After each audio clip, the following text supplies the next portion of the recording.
In today's video, let me teach you how to fix Perplexity AI not working. If you're having issues using the platform of Perplexity, let me show you a few things that you can try out in order to solve this issue.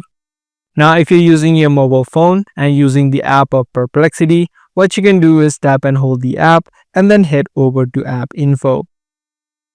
If you're using an iPhone, you need to head over to iPhone storage and then offload this application. From this setting, you'll see an option called Clear Data. Just tap on Clear All Data. This way is going to remove all of the cache and it's also going to log you out of your account.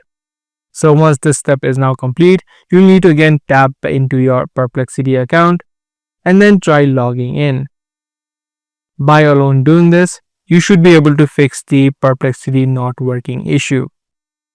Now, if this step does not work out for you, what you can also do is try to check if there are any new updates available. Open up the Play Store or the App Store, search for Perplexity and check if there are any new updates available. Updating apps helps to solve any kinds of issues which may be causing this problem.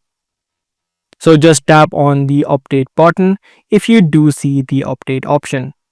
If you're still having this issue, instead of using the app of Perplexity, what you can do is use the website. Open up a web browser, search for Perplexity AI and try to see if it works on the web. If the web version is also not working, then that likely means the issue is on their side and you can do nothing about it. You just need to wait out some time before it starts working automatically. So these are the few steps that you can take in order to fix Perplexity AI not working. If this guide video was helpful to you, be sure to subscribe and also make sure to give this video a thumbs up. That's all for today. I'll see you in the next one.